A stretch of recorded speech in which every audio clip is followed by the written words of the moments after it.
예, 반갑습니다. 오늘도 좋은 공원에 나와 있습니다. 언제 걸어도 정말 좋은 공원입니다.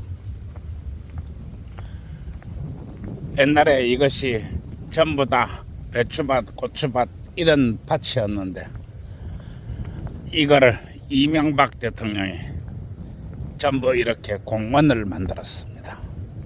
정말 너무나 좋아합니다.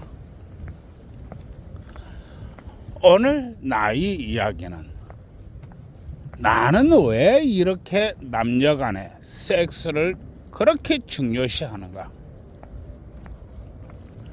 내가 왜 수많은 사람들한테 욕을 바가지 들어먹을 것을 알고 있으면서도 나는 왜 이렇게 섹스를 중요하게 생각하는가입니다.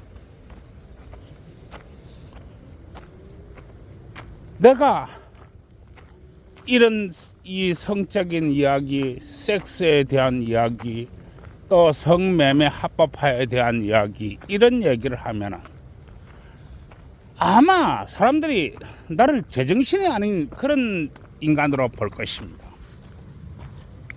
제정신이 아닌 인간. 나이 환갑이 처먹어서 그야말로 마탱이 갈 대로 간 인간.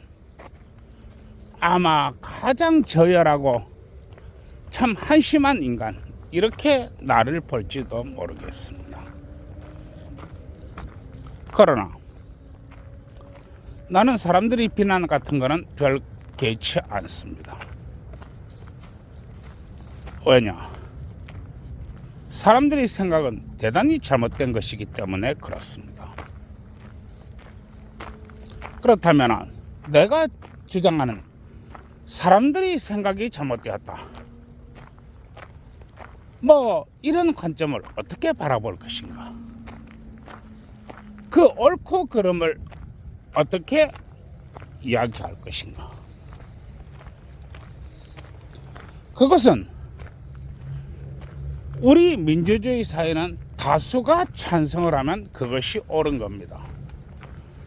그것이 정말로 옳든 정말로 그러든 아무런 관계가 없습니다. 많은 사람들이 옳다고 하면 그것이 옳은 것입니다. 이게 인간의 사회입니다. 그러나 옳고 그러면은 정확한 정답이 있습니다. 좋은 게 아니라고 하는 것입니다. 많은 사람들은 말하기를 이렇게 이야기합니다. 답이 없다. 세상은 답이 없다. 그냥 되는 대로 살면 된다. 이렇게 얘기할지 모르겠습니다. 그러나 이 세상은 그렇지 않습니다. 이 세상은 딱딱 맞아야 됩니다. 딱딱 맞지 않으면 돌아가지 않습니다. 그러면 나는 왜 이렇게까지 이야기하는가? 왜 이렇게까지 섹스를 중요시하게 이야기하는가? 그것은 바로 현재 때문입니다.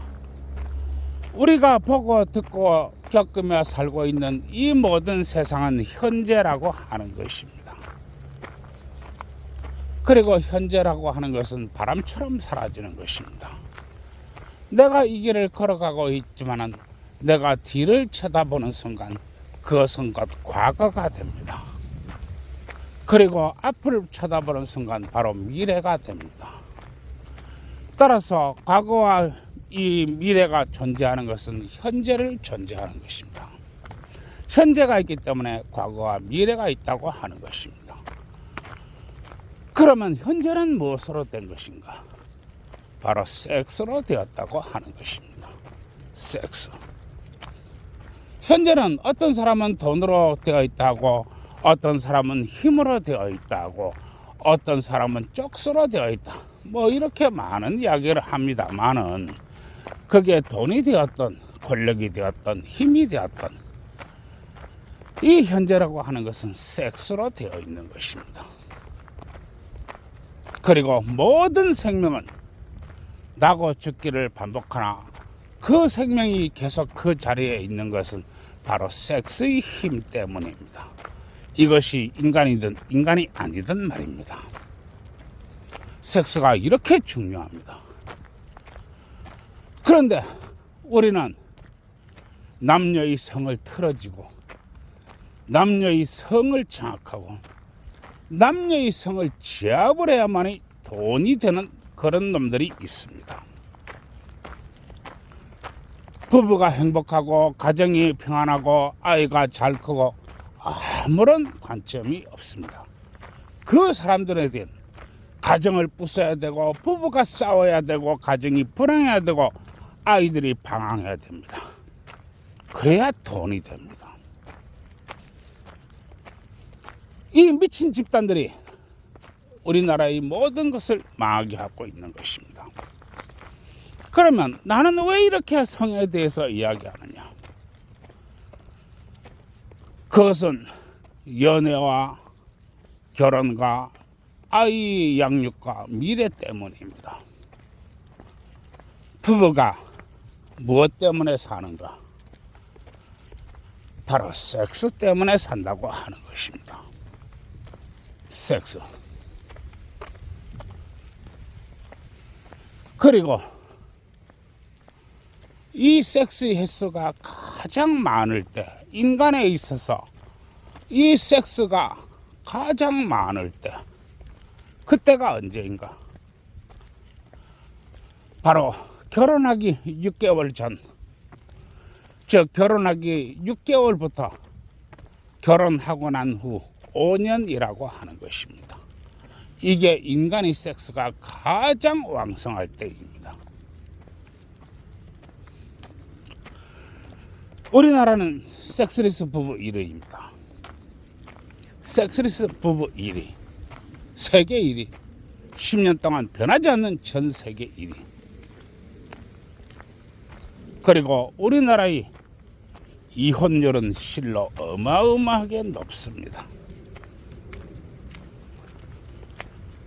정말 우리나라의 이혼율만 따지면 아마 세계 정상급이 아닐까 이렇게 생각이 듭니다. 나는 이야기합니다. 그러면 이혼을 결심할 때 남자에게 무슨 일이 일어나고 있는가? 남자에게 무슨 일이 일어나고 있는 것인가? 바로 섹스가 소원해진다고 하는 것입니다. 섹스가 가장 먼저 멀어집니다. 하루에 3번 하던 부부가 하루에 1번밖에 안 하고 그 다음에는 일주일에 1번 하고 그 다음에는 6개월에 1번 하고 이렇게 섹스의 횟수가 멀어져 갑니다. 그러면은 이 섹스가 뭔데 부부 관계를 갈라놓느냐? 여자가 남편이 싫어지면 섹스를 안 합니다. 그리고 남편한테 요구사항이 많아지면 섹스를 안 합니다. 남편에게 받아낼 게 없으면 섹스를 안 합니다. 남편한테 어떤 특이한 것을 또 요구해도 섹스를 거부합니다. 즉 섹스를 여성이 공격과 방어의 수단으로 쓴다고 하는 것입니다. 섹스를 공격과 방어의 수단으로 쓴다 이런 얘기입니다. 그러면 우리나라의 사법 제도를 어떻게 되어 있는가? 그래. 여자가 즉 마누라가 싫다고 하면 남편이 안 해야지. 부부는 원래 남인데 왜 마누라가 싫다고 하는데 남편이 강제로 관계를 가져? 또 강제가 아니라 할지라도 여자가 잠자리에서 벌려준 것은 공포심에 못 이겨서 위협을 느껴서 벌려준 거야. 따라서 너는 부부 강간죄야. 이렇게 만들어 놔야만이 돈이 됩니다. 돈 말입니다. 10억짜리 집 있어? 그러면 반땅에서 5천만 원 하세요. 변호사는 이야기합니다. 그러면은 10%는 약정된 대로 내가 먹으면 500만 원이지요. 그러면은 여기다가 부가세 50만 원 붙이면 550만 원이지요. 예, 저 주세요. 차가 벤츠가 있는데 이 차가 한 1억까지요? 그러면 이것도 반땅하세요. 그러면은 또 이제 5천만 원이니까 또 550만 원 저한테 주시면 되지요. 그러면 집 10억짜리 반땅한 거하고 합치면은 5억에다가 그럼 5억에다가 10% 같으면 5천만 원이네요. 그럼 5,500만 원하고 차 판 거하고 뭐 이래 해가지고 저한테 돈 주시면 돼요. 라고 이야기합니다. 물론 항목이 그것만 있는 것도 아니죠. 뭐 연금 분할부터 시작해가지고 땅 분할, 뭐 땅도 분할하고 뭐 양육권도 분할하고 뭐 참 많습니다. 그때마다 마치 슈퍼마켓에 상품이 진열된 듯이 돈을 챙깁니다. 그 돈은 남편이 피땀 흘려서 모은 돈입니다. 더군다나 그래요. 결혼하면서 이 남편하고 하루에 2번씩 했다지요. 또 젊었을 때는 3번씩 했다지요. 그러면은 횟수로 다 따져보면 한 2,000일 정도 되네요. 그러면 2,000 곱하기 하루에 20만 원 해가지고 3번 했으니까 또 거기에다 3을 곱한다. 이래서 받아내면 됩니다. 라고 이야기합니다. 그리고 항상 얘기하지요. 10% 더 주시고 부가세 또까지 주세요. 그거는 제 수입료로 챙기는 겁니다. 이렇게 되는 거지요. 남편은 이래도 못하고 저래도 못합니다. 그리고 이것이 쌓여갑니다. 붕괴하지요. 그러나 여성이 마누라가 섹스를 거부하게 되면 남편은 엄청난 자존심의 상처를 입습니다. 자존심에 어마어마한 상처를 입습니다.